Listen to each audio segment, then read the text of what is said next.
శాంతియుతమైన గ్రామం పర్వతపురం పక్కన లియో అనే బాలుడు తన నమ్మకమైన కుక్క మాక్స్తో నివసించేవాడు. వారు విడదీయరాని స్నేహితులు, ప్రకృతిలో ప్రతి మూలను కలిసి అన్వేషించేవారు.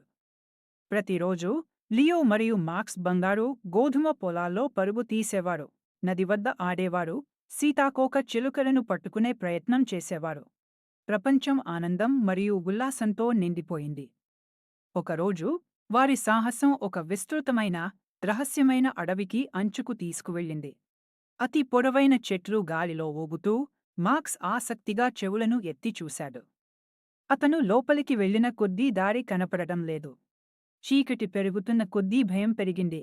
కాని మాక్స్ అతని పక్కనే ఉండి అతనికి ధైర్యం ఇచ్చింది. అప్పటికీ భయం పెరిగిన సమయంలో దూరంలో ఒక మెరుస్తున్న వెలుగు కనబడింది. ఒక చిన్న తేలియాడే కాంతి బిందువు వారిని భద్రంగా ముందుకు నడిపింది. కాంతిని అనుసరిస్తూ లియో మరియు మాక్స్ అడవిలో లోతుగా దాక్కున్న ఒక రహస్య గ్రామాన్ని కనుగొన్నారు. అక్కడ ప్రజలు స్నేహపూర్వకంగా వారిని ఆహ్వానించారు.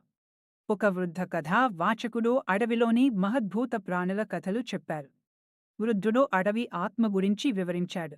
ఇది తప్పిపోయిన ప్రయాణికులను మార్గనిర్దేశనం చేస్తుంది. కాని ఆత్మ బలహీనమైంది.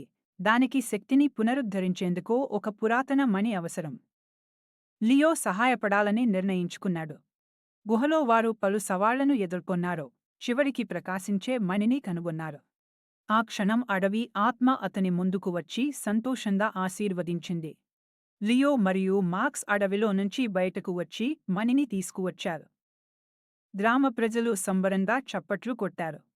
లియో సంతోషంగా ఇంటి వైపుకు పరిగెత్తాడు. ఎక్కడైనా పోయినా, ఏ సాహసం చేసినా ఒక విషయం మారదు: లియో మరియు మాక్స్ ఎప్పటికీ కలిసి ఉంటారు.